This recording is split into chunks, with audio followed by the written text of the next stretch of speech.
Let's play a game. What do you feel when you look at each of these weapons?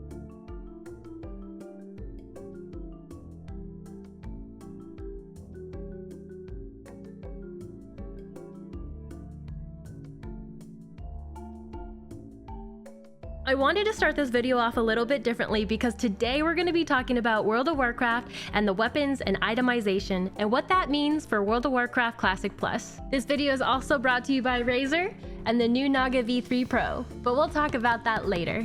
Hello Thor, I would like to play a game with you. Oh no, what is this? What are we doing?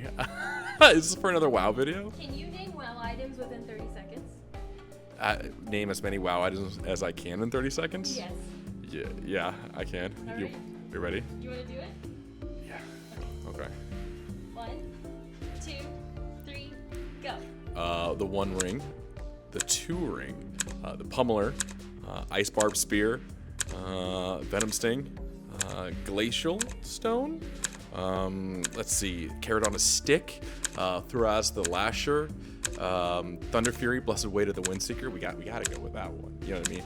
ATS the great staff. Oh no, how much time do we have left? Legionnaire's band, Legionnaire's sword, Devious Filer's mail boots. I don't know. Gladiator trinket. All right, that's all I got. No worries.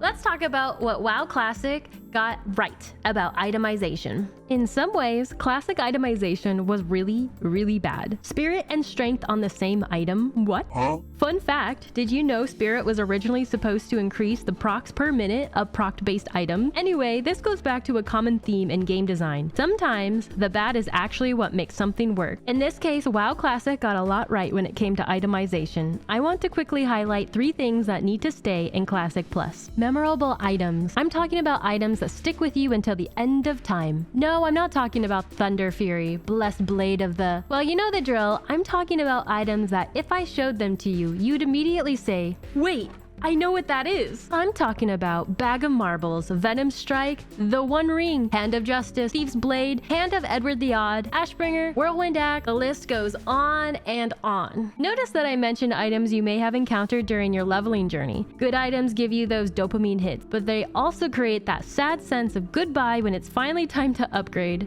Let's be honest, sound off in the comments if you have items in your storage or your bank that you just can't find yourself deleting.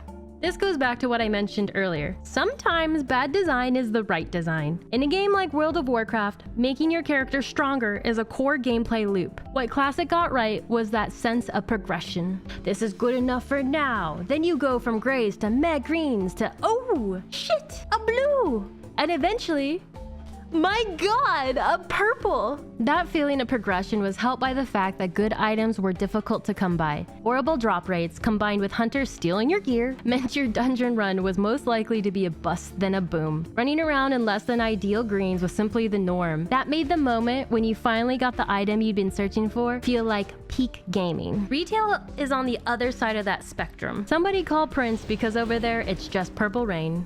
Undeniably, I love my procs.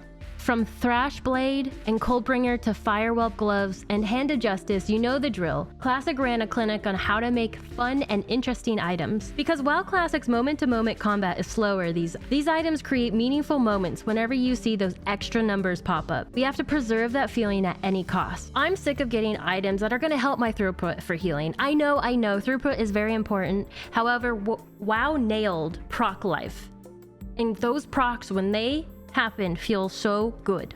What Classic Plus can learn from other versions of WoW, we're gonna shift gears here and we're gonna focus on items from other expansions, and yes, that includes private servers. Put the legend back into legendary. Seeing someone with Itish or watching a guildmate finally unlock Shadowmourne was peak WoW for me. I want to return to the days when Azeroth herself seemed to give us these legendary items. Maybe that means raiding and completing cool quests to empower broken weapons. Maybe it means working with our guildmates to gather materials and perform blacksmithing in dangerous PvP locations. Somewhere along the way, especially in more recent expansions, we lost that special sauce when it came to legendary items. Let's get back to it. These are items that we think belong in Azeroth's living world. speaking of Azeroth, I want to highlight something Project Epoch did, something I mentioned in a previous video that I think could benefit Classic Plus. Epoch had a day and night cycle, and it used that system in several ways. In terms of itemization, certain items gain different benefits depending on the time of day, indicated by a small sun or moon icon at the top of your map. For example, an item could have an effect like this. While holding the Shadowfang Keep trinket at night, your auto attacks have a chance to make you succumb to the curse of the Worgen, transforming you for several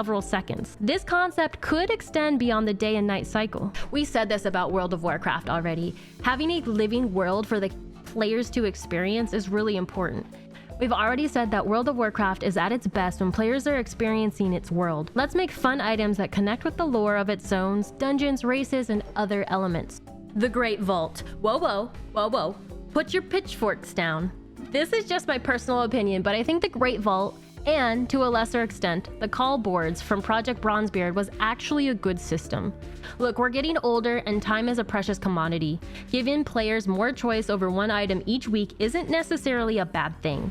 Of course, there should be friction involved in obtaining items, but logging in on Tuesday and opening your Great Vault also provided a dopamine hit that I could see working in Classic Plus. It's a form of bad luck protection that has stood the test of time in retail. Most players would probably say, yes, it's great, or shrug and say, it's fine. I don't think receiving a single piece of gear each week would detract too much time from the experience.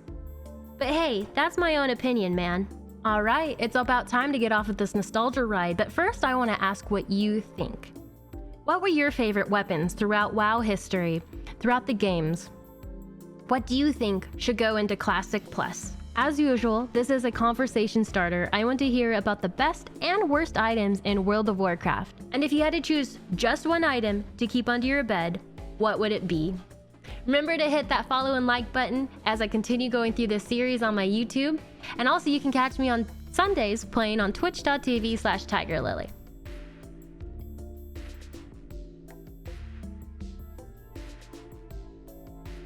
You are not gonna believe this. I had to throw my camera up really fast, but Razer just gifted me the Naga V3 Pro. But wait, there's more. This thing is so big, but it is the HyperFlex V2 Hard Edition. Let's unbox them. Notoriously one of the best MMO mice out there, and as a healer in MMOs, I don't know why it's taken me so long, but this is a sign that today is the day that I get my first MMO gaming mouse. Let me show it to you. It has swappable side plates and quick access edge buttons. Ooh, one just fell out. Love it. I love how Razer hasn't lost that gorgeous, just like sleek appearance. So it's got 23 programmable buttons, which is why MMO mice are so wonderful. There's the mouse pad. Can you hear the knocking? It's hard. The sleek design and the hyperspeed wireless connection obviously are selling points to me, but the thing that makes me super excited about this mouse is if I wanted to go back to playing Call of Duty or Battlefield, I could just easily make it back into my FPS mouse settings. Personally really excited to go into World of Warcraft Classic Plus with this, having more buttons in the palm of my hand, and also having the ability to swap between faceplates with different buttons that cater to my needs in the different games that I play.